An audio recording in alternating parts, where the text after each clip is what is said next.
Hi, it's Jasmine. You know, that girl who did you know what way before the internet ever existed. Join me and my special guest every week as we talk about anything and everything because nothing is too taboo. So punch your ticket and get on board the crazy train with me, Jasmine St. Clair. All aboard!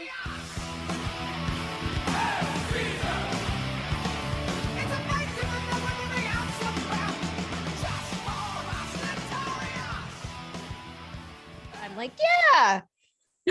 Yeah, let's just share everything. Whatever, Worst yeah. lives better. I was at this bachelorette party a couple of weekends ago. Oh my God, I forgot to eat. And I was at a wine tasting, right? So I'm out there sharing that, talking about oversharing, guys, by the way, which you guys should be doing more of. Yeah, let me tell you, I thought I was living my best life, but damn, within 2 hours, I was not in my best life ever. It was Was it videoed? Is that one of those situations where it's videoed and you look back afterwards and you're like, oh no. Yeah, and photographs, because next day, like my friend is tagging me on Facebook. I'm like, wait a second, when was I wearing a tiara? Wait, I put $10 in the back. I put $10 in a guy's pants. It was like an off-duty officer or like a fireman. I'm like, are you a stripper? So it was pretty bad. I love that. You're like so adorable. Now you're so sweet. No, it's just Xia Andersen is from one of my favorite places in Hawaii called Hilo. The people there were so hospitable. How long did you live in Hilo? I was born there and then I lived there until I was 25. I think I was 25 when I left, 24, something like that. So yeah, and then I lived in LA for 7 years and now I've been in New Jersey for about a year. So 25. Okay, I would still card you if I saw you at a bar. I would not be serving alcohol. You're amazing. God. So yeah, I wrestled in Hilo. Then I remember having like escargot, like garlic escargot, and staying at this really cool resort, and the water was amazing. So what did you do in Hilo for work? Like, what do people do there aside from barbecue, I guess, or I don't know. So yeah, it's, everybody has the usual jobs. Like we're in high school, my friend worked at a smoke shop or / CD shop. It was called CD Wizard, but they also had like pipes and bongs and stuff like that. And I worked at a Hawaiian food place called Island Infusion. It's not open anymore, but yeah, you kind of start doing that sort of stuff. And then I got into working at gyms. So I worked for, I don't know if you're familiar with MMA at all, but I worked for an MMA fighter, UFC fighter, BJ Penn, because we're from the same town. So I worked at his gym for like 6 years. Definitely wasn't like a career job, but I worked there for so long just because I loved it so much. And you get spoiled working in an MMA gym because I got to train everything for free. And boy, that kind of stuff is expensive. Like you're looking at, if you want to train MMA or jiu-jitsu or things like that, you're looking at like at least $150 a month, at least, depending on what kind of gym it is. But yeah, so I did that for 6 years. And then I worked at a bed and breakfast where I did housekeeping. It was like a resort style bed and breakfast. They had a bunch of rooms. I would cook the breakfast and I did housekeeping. So all that kind of stuff. There's a lot of people that work. My best friend worked at a resort too. She was a manager at a fancy restaurant there. So there's a lot of that kind of jobs, or you could get government jobs, or people own businesses because you got to feed everybody there. So restaurants and things like that. Sort of the normal stuff, I guess. Nothing like. Was there I want to say that I went to a volcano museum after the wrestling show because I wrestled there. And then one day after the show, we went to the volcano museum. And then it was one of those things where it was such a long day because we were doing meet and greets and stuff. Then at the end of the day, just sitting at that steakhouse overlooking the volcano museum. Please tell me that's still there. And what was it like actually growing up there and then coming to the mainland? It was a culture shock coming to the mainland. It was and I went to LA first. So it was, at least LA is a bit of a mixing pot, but it still is not the same. Hawaii is so different. It's such a melting pot of different cultures, which is really cool. And we adopt a lot from different cultures. Like wearing shoes in the house to me is still so weird. Just like, but that's like a Japanese custom. And so there's lots of different things that they sort of pick up. So it's a real mishmash. Which I loved. It was a really cool place to grow up. Super different, definitely. By the time I was 7, I could go into the ocean at night with a 3-prong and spear a fish and clean it and cook it and gut it and all that kind of stuff. My uncle used to take us all night diving, which is still one of my favorite things ever. So yeah, it's just, I think that there's cool experiences that you have growing up like that there that you probably couldn't have everywhere else. And like you said, the ocean there, I'm so spoiled. I got into the ocean once when I was living in California, one time, and I was like, this is terrible. And never again. It's so cold. You can't see the bottom. It's all murky. So you do get spoiled with that for sure. So that was a really big culture shock. But I really liked growing up there. It made me into a very, I like to say, a delightful weirdo. So that was nice. I feel like you asked me one other thing and I'm so sorry. I completely forgot what it was. No, you just answered it. Like, what was it like growing up there and then coming here? Yeah, of course. I just don't know why you even jumped into first of all, which it was a mistake. Part of LA did you jump into the ocean? That's the first question. Was it Venice? Was it Orange County? It was Santa Monica. We went to this beach on Santa Monica. Yeah, it was not good. I live in Santa Monica. That's crazy. Oh my God. Did you get a cootie shot after? I should have. I don't know what I was thinking. I was like, yeah, I'll get in the water. And I got it and I was like, oh, it's so cold and so terrible. But it's a nice beach. But like you said, it'll never quite be the same. Oh, that was the other thing you asked me, the Volcano Museum. I don't know if it's still there because I've been gone for a while, but yes, there is a volcano museum and you can see, it shows you all the like different and Pahoehoe, which are the different kinds of lava, depending on how it flows. And then it shows you, I think they're called Job's tears are a plant. Pele's tears. And then there's like hair strand lava that if you get stuck in your feet, it hurts like a bitch. I went there on a field trip. I remember that. Oh my God, that seems so much cooler going to a field trip doing that. I don't know I didn't grow up in California, but like we go to field trips in the museum in New York when I was a kid, but I think I'd much rather go to a volcano museum. That's cool. And what you're doing now is pretty interesting. So I read like very little about you. People know that I don't want to read too much about my guests because it takes away from it. It just becomes like, an interrogation, I don't know, like an interrogation or just the same stupid questions over and over. So you do gaming? I do. I stream on Twitch. God. So tell me about that, because I heard people make money from that. And I don't want to know that part of it because of the IRS crap, but yeah.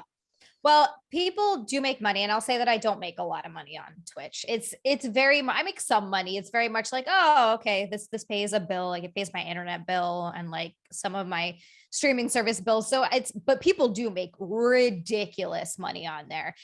But it's also really oversaturated market to get into because everybody's on Twitch. Everybody wants to be, but yeah. So I do a few different things on Twitch. I do a snack stream. Sundays are my favorite days because I get to snack on stuff. So the idea is that I just try anything that I haven't had before or new snacks. So if it's like a new flavor of cereal or Pop-Tarts comes out with their new flavors or Oreos. So I try all of those and then I review it and talk about it and chat with the people in chat that are watching. And then I also try anything that I miss because growing up in Hawaii, you probably realize that when you got there, the food is pretty different. So there's a lot of stuff that I just grew up never eating. I grew up eating a lot of sushi and Asian food and Asian snacks and lihimoi and Spam. I love Spam. So I missed so many snacks. I didn't have my first cannoli until I was like 26. I was like, what's a cannoli? I know you're from the East Coast, right? You're like, oh my God. And my husband's from Brooklyn too. So he was the one, he's like, you've never had a what? And so he took me into Brooklyn to get my first cannoli. It was magical. So I still, and like, even as an adult, I'm still discovering all these new things that I haven't had and new foods. So it's really fun to try stuff, even fast food places, because the Big Island Hilo doesn't have a lot of chain restaurants. We have one Outback Steakhouse in Kona, and that was it. Like we had the usual fast food, Taco Bell, McDonald's, that kind of stuff, but no Fridays, no Red Lobster, none of that. So now that I'm here, I'm like, I want to go to Fridays. I want to go to Applebee's. Like I'm basically a child.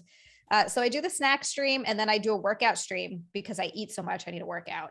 And then I do a gaming stream. So it's fun because you can kind of do whatever you want. And then depends what I want to play. Right now I'm playing a survival game with a friend called Green Hell.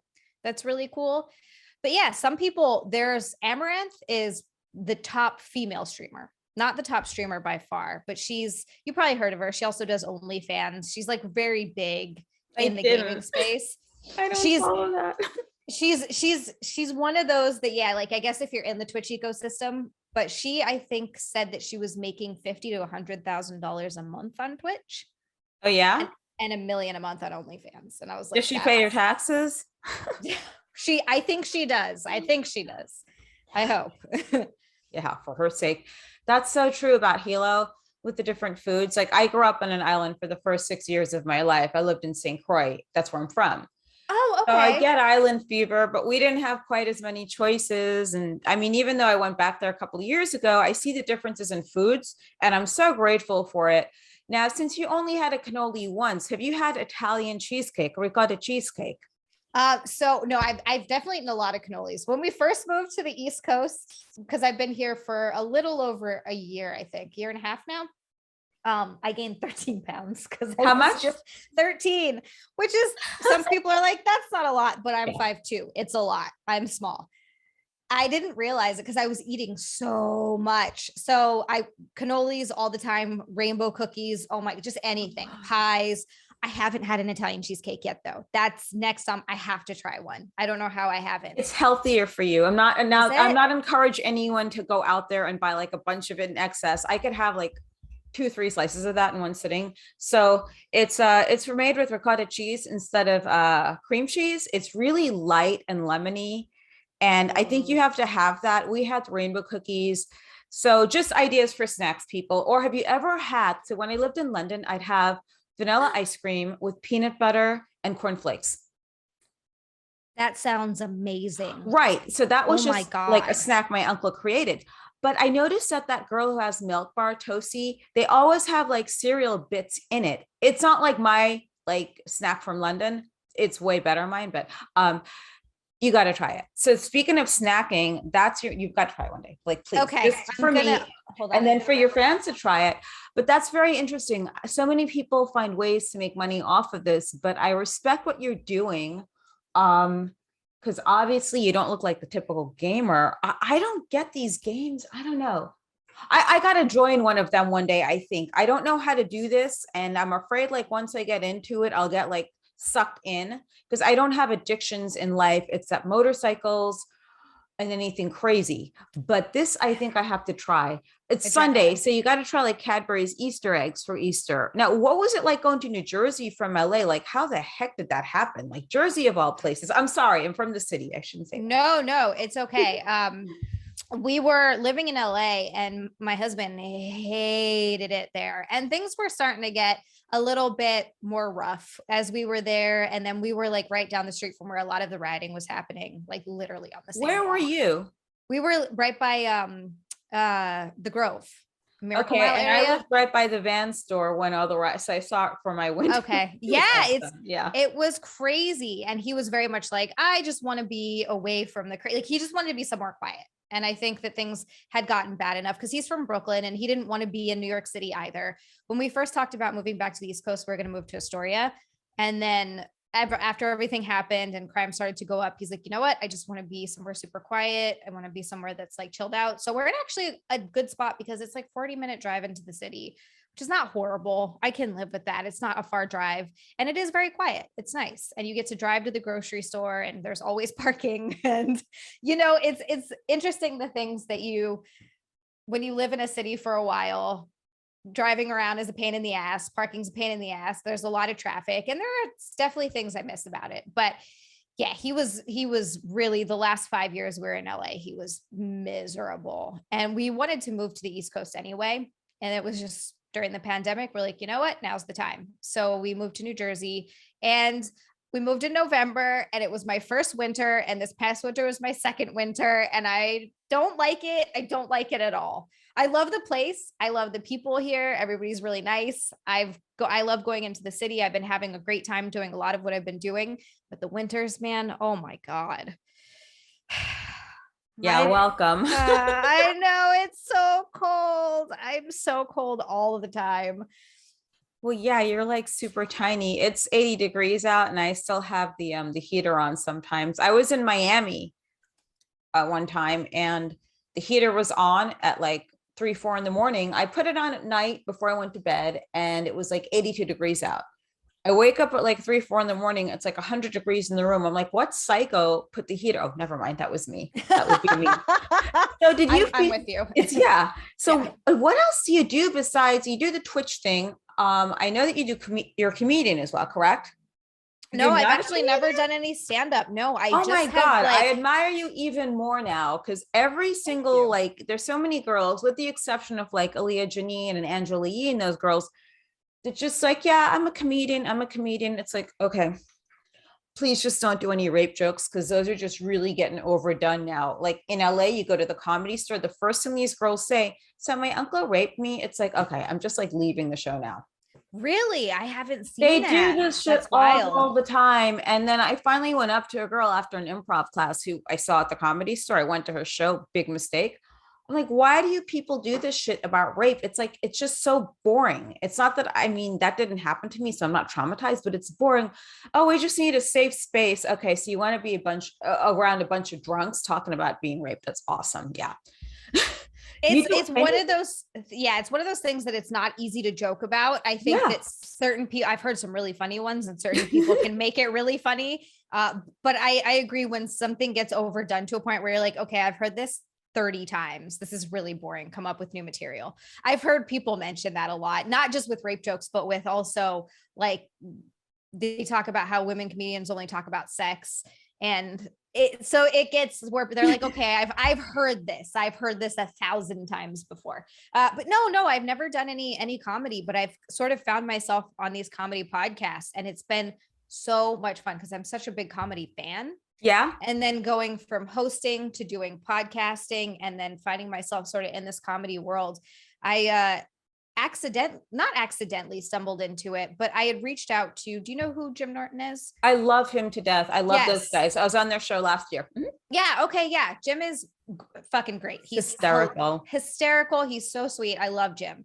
But he has a character called Chip Chipperson. Yep. And I've been a big fan of Chip for a long time. And I got a chance to be on Chip once when he was out in LA. And I wasn't supposed to be on. The person that was running AfterBuzz was like, hey, I know you're a big Chip fan. They're here recording. Do you want to be on the show? And I was like, yes. So I was so excited. And then Chip retired, and he brought it back because of the pandemic. And so everybody was inside all the time. So we started doing these Zoom shows. So I emailed him. My husband was like, just email, just ask. You're already on once. Jim's really nice. He'll probably say yes. His email is public. So I was like, okay. So I emailed him, and I emailed him a few times because he was like, yeah, I remember you. Of course, I'd love to have you on. So I ended up just kind of being on Chip regularly because the response was so good. The Chip fans were so sweet. So I started being on it regularly. And then from doing Chip, I started getting asked to do other things. And then it just sort of branched out from there. And occasionally I'll also ask to be on things like if there's a podcast I really want to be on, because what's the worst that can happen? They'll say no, you know? You'd be surprised. You'd be surprised if you say yes to some people, believe me. And I learned the hard way. Oh no. Yeah. And I'm really like, before the pandemic, I had a one-woman show, and it came back like last year in New York. I'm going back again, New York in September to do it. And then Boston. So yeah, sometimes when you go on these, you get people that just don't know what they're doing or don't know how to speak to. And I'm sure you get hit on all the time in some kind of stupid thing that someone says. But yeah, it's happened. Do you get any stalkers from the video games, or do you ever see that one episode of Law and Order where there's a guy who's on the other side of this whole thing as a player as well, and he like goes out like killing girls through that? Okay, so it's not Sounds about right. It sounds about right. But do you ever get anything like that? I mean, do you get them joining you on Instagram or anything like that? Because that's kind of weird. Luckily, I get, for the most part, people are very, very nice and very, very kind. And I haven't gotten too much. Of course, there's the odd person that's going to be a dickhead. I just mute them on Twitter. I'm like, you're being an asshole. I don't need this. So you just mute those people on Twitter. I mean, you can't escape that. But for the most part, it's been really good. I haven't gotten to, now this, of course, I'm still in a small level. Like I don't have a massive following. I'm still building. I'm still sort of new at this, but there are girls, again, I bring up Amaranth because she's so popular. Mm-hmm. She has been, have you ever heard of, well, Tim Pool's talked about this too, but getting rated as in, yeah. So RATE or RAI? RAID. So Whoa. they get swatted, it's called. People will find out where you live and then call like a threat of some kind so that the SWAT team shows up. People have died that way. It's very dangerous. Okay. All right. Yeah, so it's called swatting. She's been swatted a whole bunch. It's so bad to a point where she knows local law enforcement. She's friendly with them. She has their phone number. They have her phone number because she's like, look, this is what I do. This kind of stuff happens. So it's gotten to a point where she has this relationship with the local cops. Someone set fire to her house. Yeah, like crazy shit like that happens. Thank Jesus. I'm like knocking on any kind of wood I have around. Nothing like that has happened to me yet. Hopefully it never does. Hopefully it won't. No. Yeah. But that's weird. Yeah. I've never heard that term because I work on a political podcast as well. And there's a term called doxing.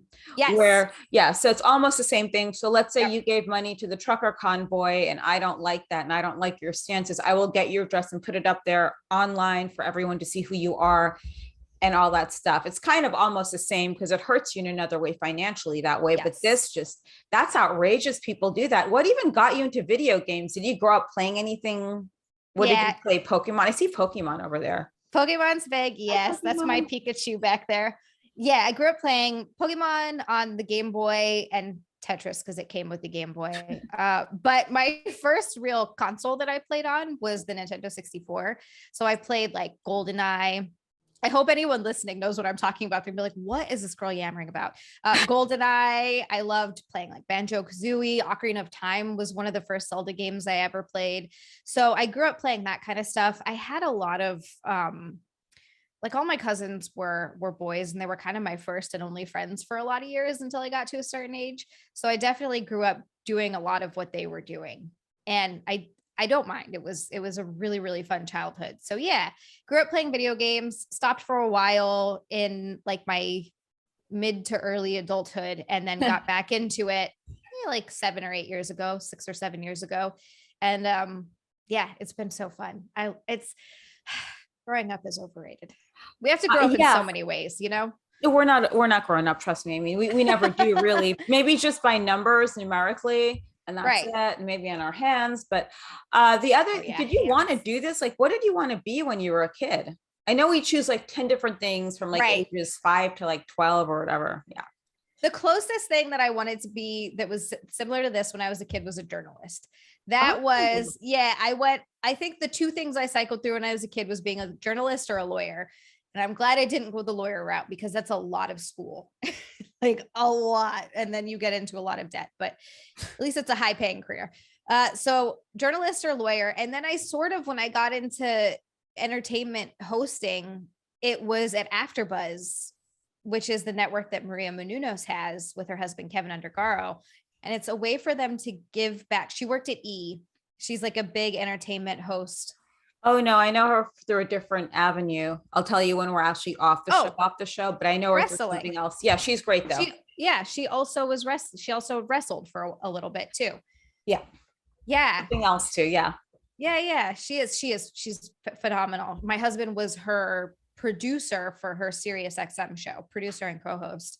So yeah, she's a sweet woman. So they wanted to give back to the hosting community. So basically AfterBuzz was this big network that they put together, and they would take in new hosts and give them all these opportunities and different tools for them to get real hosting experience so they could have a real sense. I've gotten to go on so many red carpets that I never would have gotten a chance to ever do. I've interviewed, and you get to sort of choose and sign up for what you want. So it's always usually people that you're fans of, which makes it awesome. I got to interview the last season, I think, or the season before of It's Always Sunny, the season premiere. They did a carpet. I got to interview those guys. That was so cool. I've been to Comic-Con, interviewed the cast of The Boys, just all this kind of stuff that I never would have gotten a chance to do if it wasn't for them. So they were really instrumental in starting this sort of career out for me. Yeah, it's just crazy how the whole thing kind of snowballs from one small thing to like another. And then it just goes up and up, and you just end up doing things like I never thought I'd actually interview my idols. Like I grew up listening to heavy metal, So then interviewing like Judas Priest and like all these other bands, it was like the dream job for so many years. And people just, they're so like, you seem to be like the most grateful person, one of the most grateful people I've met. Aww. That had that opportunity and recognizes it. I hope you never change for that, you know, for that reason alone, but probably because you're not from LA originally, or like one of these other places where we're just so shallow. But yeah, that's very interesting. And what do you see yourself doing? And I'm sure that during the, oh yeah, that's the question. During the pandemic, did your whole Twitch business pick up? Were people doing the video gaming more? And do you have any intention of perhaps branching out to OnlyFans if you don't have an OnlyFans? You do? I do have an OnlyFans. Oh my God. Okay. What's on there?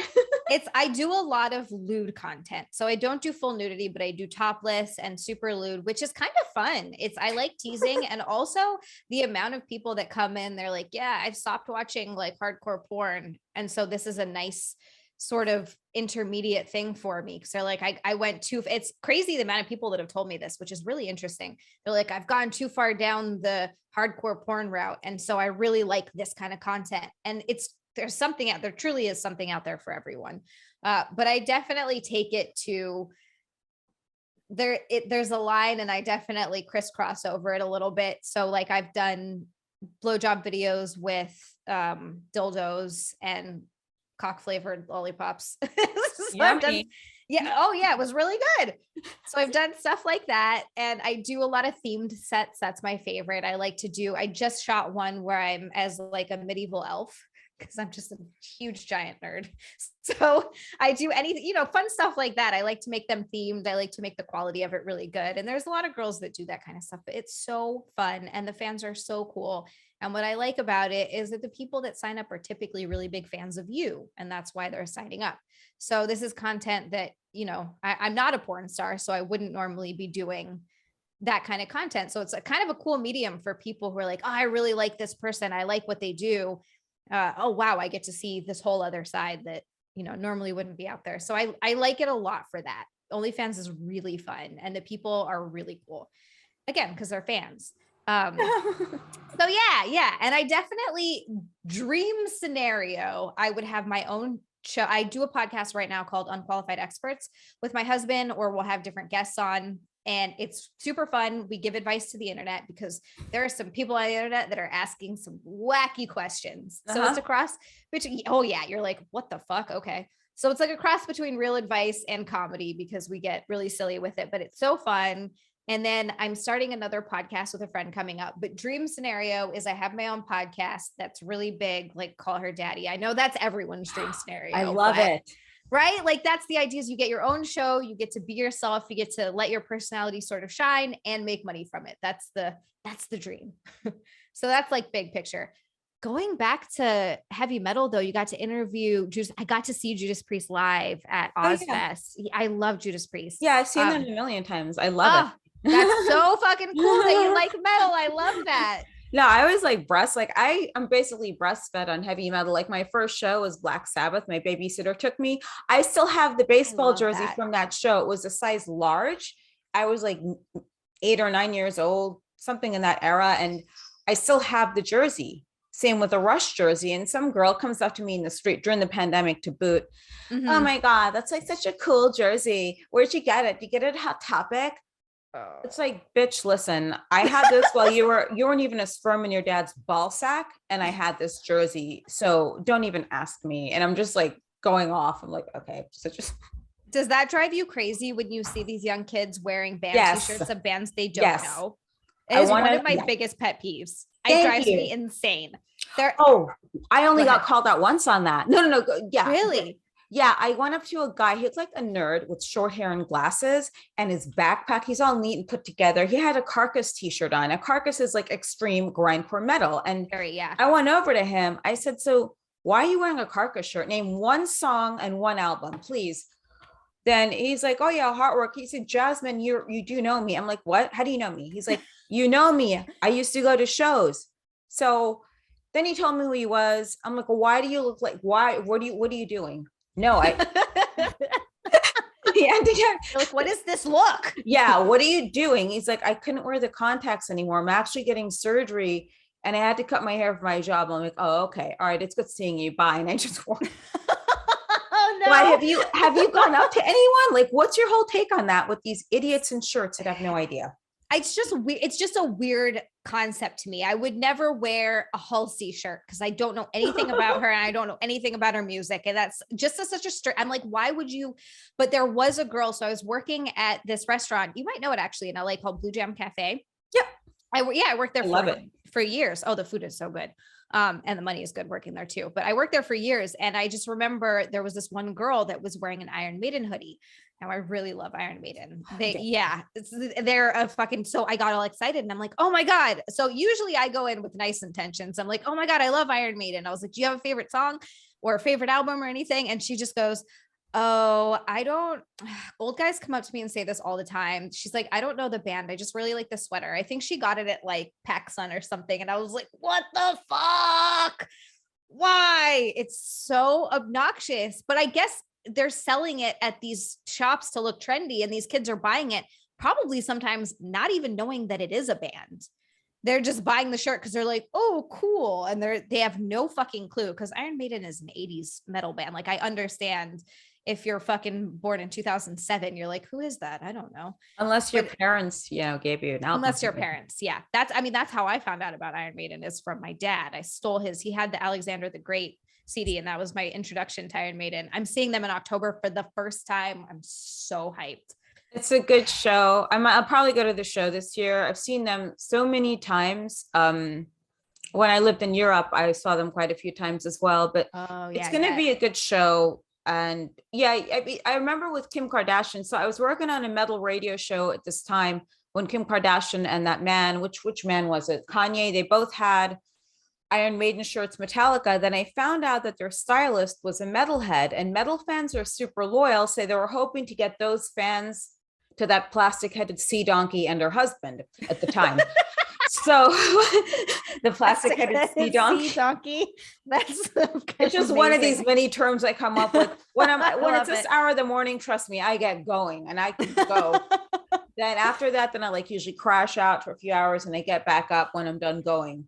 But yeah, that's true. It's admirable that you stand up for the the cause of metal. Absolutely. And just like the band, if you're or know them if you're gonna wear the shirt. Just yeah, you hear that? You freaking you posers. Okay. So yeah, I do this other thing. I have a political podcast as well. So that's the other time I get amped up is then when I get into the whole political thing, then I crash for a few hours. And even if a friend just calls me up to start talking about politics, I get like a little kid, then I crash out again. So people, for some reason, over the past few weeks are like, is she on drugs? It's like, no, she gets amped up, then she crashes out, then she gets amped up again, then can't go to sleep. Then, okay, so now I'm okay. Getting worked up. You're like, okay, I gotta calm down. So I do too. Yeah, exactly. So I want you to tell everyone what the name of this podcast is that you're doing. And I want to know more about this Call Her Daddy podcast. I don't know that much about Call Her Daddy. I've never actually listened to it. That's the girl, Alex Cooper. She got that with oh God, what's her name? Sophia with an F. She fucked up hardcore. Do you remember when that whole thing happened and Call Her Daddy Call Her Daddy was, I guess, building its own sort of following. And then Barstool Sports found them. And someone's going to definitely write me and be like, you're wrong about how this happened. This is just as I know it and what I remember of it. But so it started to get a bigger and bigger following on Barstool Sports. And it became this very popular podcast. Oh. And they have, I think that they started if I remember correctly, the first contract that they signed was $70,000 a year to be on Barstool Sports. And then it started doing so well that by the time they left there, they were making like $500,000 a year each, like over $500,000 a year each. And the one girl, Sophia, her boyfriend got in her ear, I guess. And she was like, you should be making more than that. You need to be making like $1 million a year. And it turned into this big thing. And she ended up leaving the podcast. She ended up leaving the show. And I shit you not, like maybe 6 months after, the podcast got bought by Spotify for $60 million. Oh, well, he was a good suitcase pimp. Yeah, it sounds kind of uninteresting. You'll do like way better with whatever you come up Oh, with. thank you. I am sure about that. I hope. I mean, that'd be amazing. Golly, if anything offered me even 500,000 a year for my podcast, I'd be like, I can make that much doing something I love, really. Let alone 60 million a year. Holy shit! It's a very popular podcast. And the only thing that I really know is that Alex Cooper is so beautiful. I follow her on Instagram and I just simp all day long. But yeah, that would be ideal. That would be ideal. Or you can come up with something different and cooler. Yeah. I definitely don't want to do the same thing. Thank you. You will. I do really like Unqualified Experts a lot. It's very, very fun. And I like giving out advice and hearing the ridiculous things that happen to people. Some of it is sad. Okay. So yeah, I did a podcast like that once. I was a guest on it. It was Bad Counsel. Okay. So yeah, we were COUNSEL. You should actually hook up with those guys. So we did this thing where the fans were texting and like emailing these really weird questions, and we were giving advice. It sounded super realistic, but we just really hope no one tried like some of the stuff we're telling them to. So hopefully, you get something, you get the same type of craziness with your podcast as it builds momentum. I'm excited for you. So you're by far one of the youngest entrepreneurs that I've met that actually makes sense. And I've never met a nerd that looks like you. Absolutely not.